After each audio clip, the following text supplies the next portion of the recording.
What's cracking, mi gente? This your boy D once again, coming to you guys, ready to drop some love and a little bit of knowledge. I know a lot of people have been asking me what's going on with the MS faction, what's going on with their cases, with the update, and I know I haven't given you guys one. Here is a little incident regarding MS-13 that happened in Santanella. I'm going to be discussing. This is a video about that. Before we get into the topic and discuss this video, you guys already know, subscribe, hit the like button, leave a comment. You guys know I always get back at you guys the first chance I can. And if you haven't done so, hit that little bell, the notification bell, so you guys can know when I'm dropping another banger. With that said, man, let's get into this topic. On November 14, around 10:15 a.m., Santanella State Prison, CR. The yard goes down. The officer responds to the incident taking place in the yard. It basically was yard. They were letting out to yard. An incident started taking place. They see two individuals doing stabbing motions towards another individual. These people that were part of this incident are some people that have been in a struggle for a long time. They're well known within the faction of MS-13. They're well known within the gang. And some of them can even say they're well respected. The consequence and the situation these individuals got placed is a little bit iffy. It's a little bit of awkwardness. But it was a situation nonetheless. So, Jose Perez, a.k.a. Cachis von Leeuwen, he's an individual that was one that stabbed. You see the picture right here? That's him. There was second individual that's under investigation for this stabbing, as I can say. It's the second individual that got placed in asset due to this incident is Juan Serrano. Individual that come out of the video that I made with Operation Matadores out of Santa Maria. He goes by the moniker Peligro. And the victim in this case is William Quintero, aka Little Man. Little Man was from Leeuwen, so was Cachi from Leeuwen. The other guy was Santa Maria Locotes. The situation, as it was brought to me, I had to dig a little bit deeper into this incident because there was a lot of iffy facts and there was a lot of talks regarding this incident when it first took place. And I wanted to drop it as soon as it did. But I also don't like to drop content in video without knowing at least all the facts that I can gather and all the facts that I can get my hands on. So, as I was told by somebody that's in the yard, a source, and other people around the MS factions, basically was Little Man had a little, I want to say like a little animosity towards Cachi, or Cachi had a little animosity towards him. There was a little bit altercation that had happened the years before. They're both from the same neighborhood. Mind you, Little Man is 43 years old. Cachi is on his early 40s. He's not that old, but they're both well respected from the same neighborhood. But see, the thing is, with the Leeuwen clique, there's always been a little bit of problematic, because Leeuwen was a clique that always seen that they weren't part of the MS faction when it first came out. They used to be called themselves Leeuwen Grandes, Leeuwens. So there was different factions. There's always have problems within that clique, especially under the older fools, the older homies that used to come out of there. Some of them were stoners. Some of them were like the last of the Mojiques. They were stoners. And there's always been a little beef going on with them. Well, as I was told, Little Man was one of the individuals that voiced his opinions regarding what was transpiring in the feds. He didn't want nothing to do with the SWORD program, but mind you, he's a lifer. He got sentenced in 1999 to a life sentence from county jail. So was Cachi and the other individual, Santa Maria. The all three were lifers. But Little Man voiced his opinion regarding the situation that was taking place with the homeboys over there in the feds.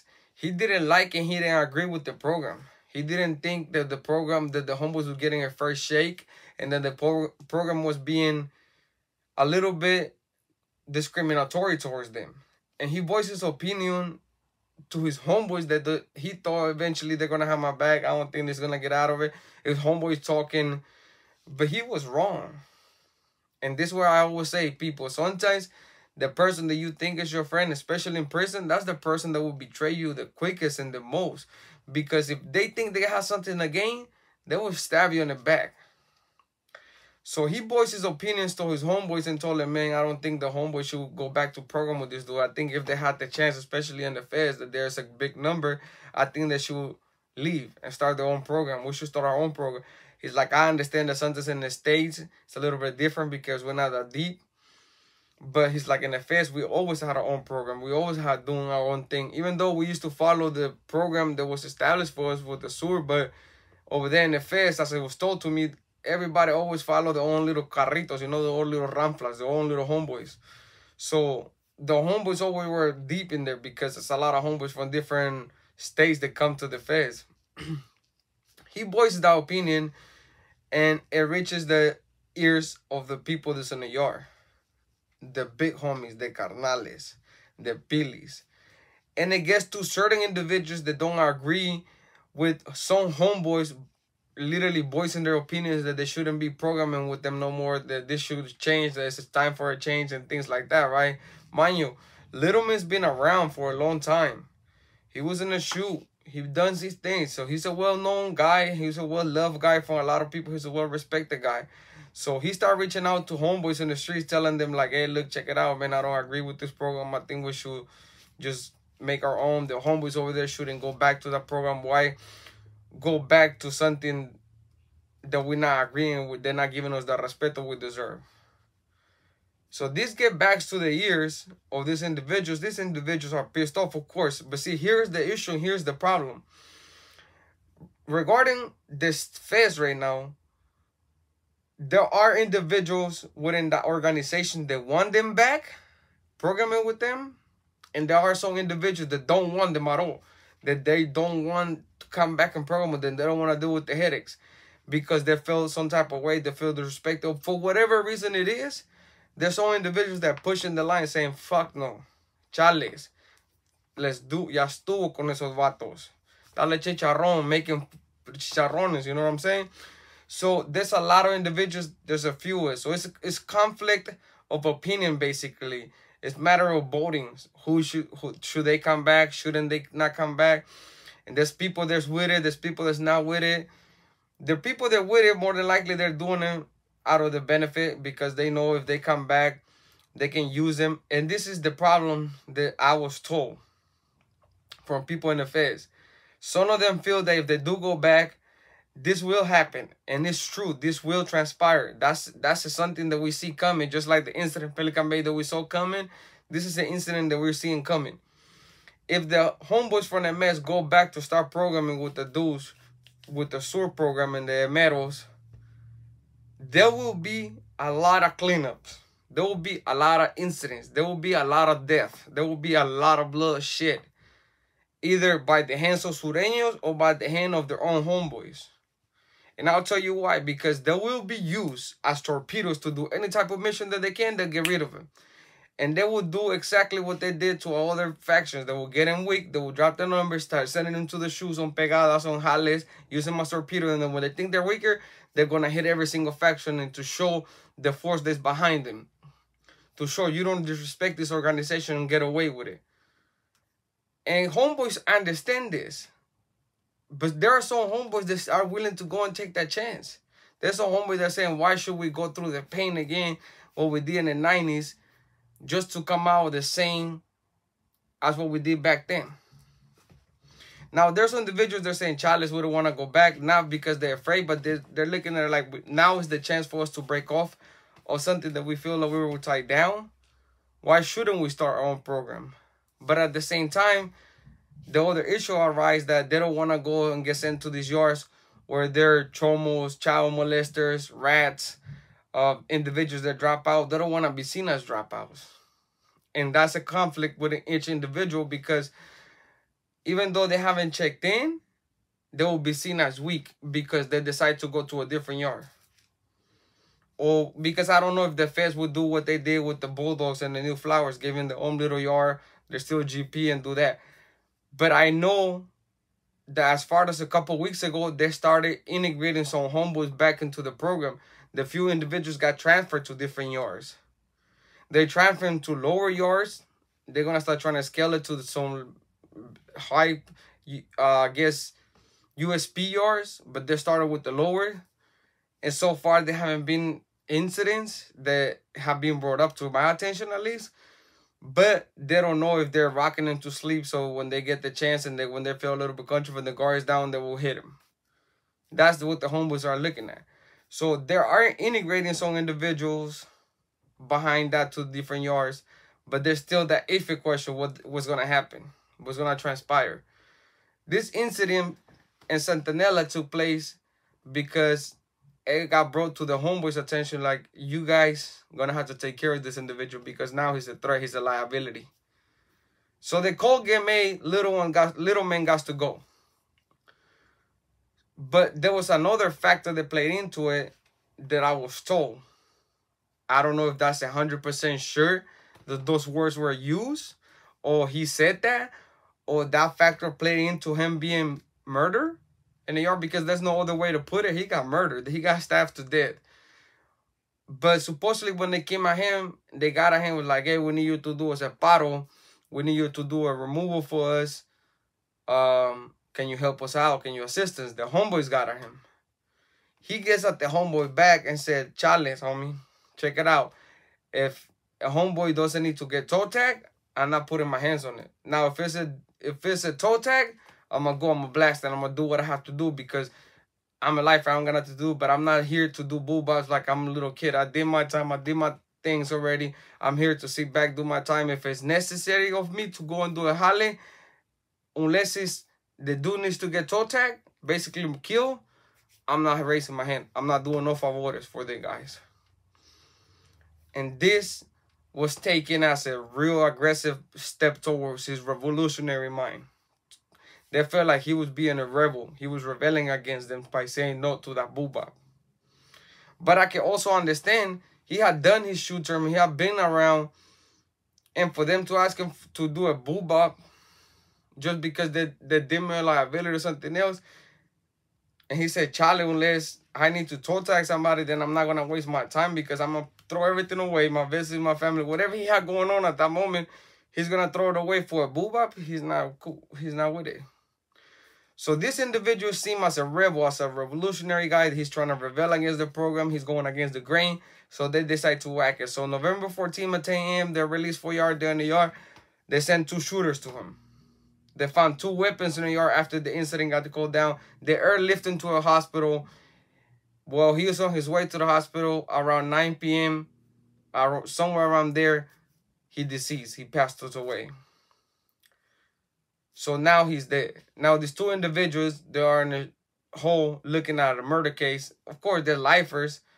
Cacho's been around for almost, I think he got busted in 90-something, 98, 99, I think around there as well. His crime was the homeboy Daffy from Hollywood.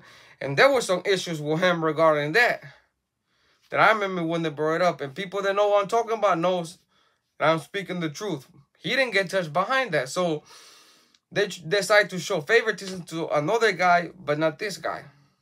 Now you got an OG from that mess that done his thing, has been around. He decided, I'm cool. This is where I stand. I don't want to keep doing this to my homeboys. Charles refuse the jale. So what they do? They're getting killed. And this is what I've been preaching. Everybody, oh, you glorifying MS. Oh, you trying to bring the MS to the light. No. What I'm doing is I'm showing you guys that I give equally. Whether it's a Sureño, whether it's a MS, whether it's a Norteño, whatever they are. If they're dirtbagging it, if they're wrong, I'm going to expose you. Here you got one of your own homeboys that you knew for years, that you spend time with him in the streets, that you ate with him, broke bread with him in the streets, and even in jail. You guys got into up your argument. Homeboys do that, but then the moment, the first chance you get, you turn around and start telling what he told you unconfident. And now he gets hit. And this is what's propping everybody. A lot of OG homeboys from his generation, a lot of homeboys that been around that don't agree with what's going on now, to start feeling some type of weight. And then mess homeboys are saying, you know what? This is wrong, man. The homeboys are getting killed behind because they're speaking their mind. Charles, homie, that's not what it do. But yet, some homies in the field still want to do the program. Some homies in the field still want to go back to the yards.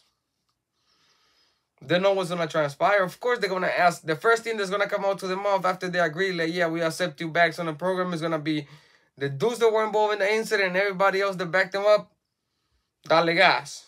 That's going to be the first order of business. Everybody else knows that. But we don't want to open our eyes. We just want to keep saying, let's do this, let's do this. Here you got 3 individuals that are serving life sentences. One of them disagreed with what the program was being done to his people as he feel, and he gets killed behind his opinion, him expressing the matter of his opinion, and this is what's being done to these guys. And I keep pushing this message, and everybody's telling me, you're a peseta, you're a basura, you shouldn't be talking about people's business, you don't say your homeboys' names, you do this, you do... I read all type of comments all the time. And there was one comment that I replied back to the guy because he was like, you're not doing it for the kids, you're doing it for the back of what YouTube is paying you. Nah, homie. And I got back at you. I said, if you want me to do something for the kids, I don't publicize what I do for the community. I do good for the community. I speak to kids. I go and try to do the best I can because I'm still on paperwork. Some locations don't allow me to come in. But I'm here. Call me. Hit me up. Let's do this. I'm here for the community. There's a lot of people that say, you're not doing nothing for the community, but I guarantee you, the same individuals that say that, if they see a homeless person in the street or they're asking for a sandwich or $1, they will turn up their nose and be like, ugh, get away from me. I feed those guys. I feed the homeless. Every single chance I can, I put something together and I go drop it off and spend time with them. How you doing? Because I don't know what got in there to the streets, especially in these holidays. This is a hard time, man. Holidays, I don't know what led for him to be homeless. What about if his wife passed away, his kids walked away, didn't want nothing to do, he started picking up the bottle, got drunk, lost everything? I'm nobody to judge that man. I can help him, but whatever I can, I will. But I get judged, I get names thrown at me, I don't care. I'm going to keep doing what I'm doing because as long as I can save one kid. And the reason why I keep saying kids and youngsters is this. Because if I approach a 40 or 50-year-old man, he's going to tell me, man, youngster, I live my life. I make my own decision. I'm a grown-ass man. I can make my own decisions. It will be hard for me to change his point of view or the way he look at life or his outlook on other things. It will be hard for me to get him to change his way of thinking. But it might not be hard for me to drill something good to the kids that are coming up. Because they listen to a lot of these rappers. They listen to a lot of these things. They listen to this YouTube. They have this stuff at hands. It's a little bit more comfortable to hear the experience. I wish I would have somebody telling me what they went through. And probably I would have made a different choice. Probably I would have said, fuck it. And I would have went that other route anyways. But that's why I target the youngsters. Because we need to speak to them before it's too late. When they're in the juvenile system, it's hard to pull one back because they're already experiencing the suffering, the pain that's going through by being there alone, by going through that stuff. So that's why I keep saying the youngsters. That's why I keep saying the youngsters, because it will be more better for us to get at them before they go through the ordeal having to visit juvenile hall or county jail than this. This is what happened to these dudes. I know Kachi's story. I know when he went to El Salvador, what they did to him in the prison before he established the whole prisons. He suffered. He went through a lot. But yeah, he chose to go ahead and kill a homeboy by his opinion because somebody told him he was wrong, that he needed to go. But you stood for the same belief back in the 80s and back in the 90s and the early 2000s. And yeah, still a couple of years ago when I was with you, you stood for the same belief the homeboy did and told you chales. And now you decide to kill him because you want to look good for these people. We're losing our own people. We're killing our own for no reason whatsoever. We got to do better, man. We can be better. There's a lot of things out there people can do for us, especially on the holidays. I always tell people, look out. If you have a loved one that's locked up, if you have a loved one that's going through some stuff, call and hit him up. Tell him you love him. Please do not allow these youngsters to go through this ordeal, to go to a prison yard where they can pick up a piece and catch another life sentence like that kid in Salinas did. These two individuals took this homeboy's life because they didn't agree with his outlook, because he was tired of suffering. Probably was too late for him. He didn't want to change his life. He probably wanted to change the way he looked or the way he thought about things, and he got killed behind it. This is what prison is. This is what politics do. This is what the so-called señores made soldados do. And we seeing it over and over and over again. So I think we can change. I think we can do better. I think we can bring a little bit of light to this darkness in the world that's going on. I love what I do. This channel is for you guys because you guys teach me every single day. I do YouTube because this is my way of expressing all the pain that I went through there. I don't talk to anybody else about something else. That's why I show you guys. This is you guys' channel, man. Keep supporting it. I will never stop saying thank you, thank you, thank you for all the support you guys do, everything you guys do for me. I appreciate you guys. I hope you guys have a blessed night. I jump in the live later on today with us, and let's spend some good times. And when I do the live and I start doing shit talking and having fun, I do it because it's better to have a smile than a frown, man. With that being said, thank you for you guys for your time. Thank you guys for your support. Let's get it.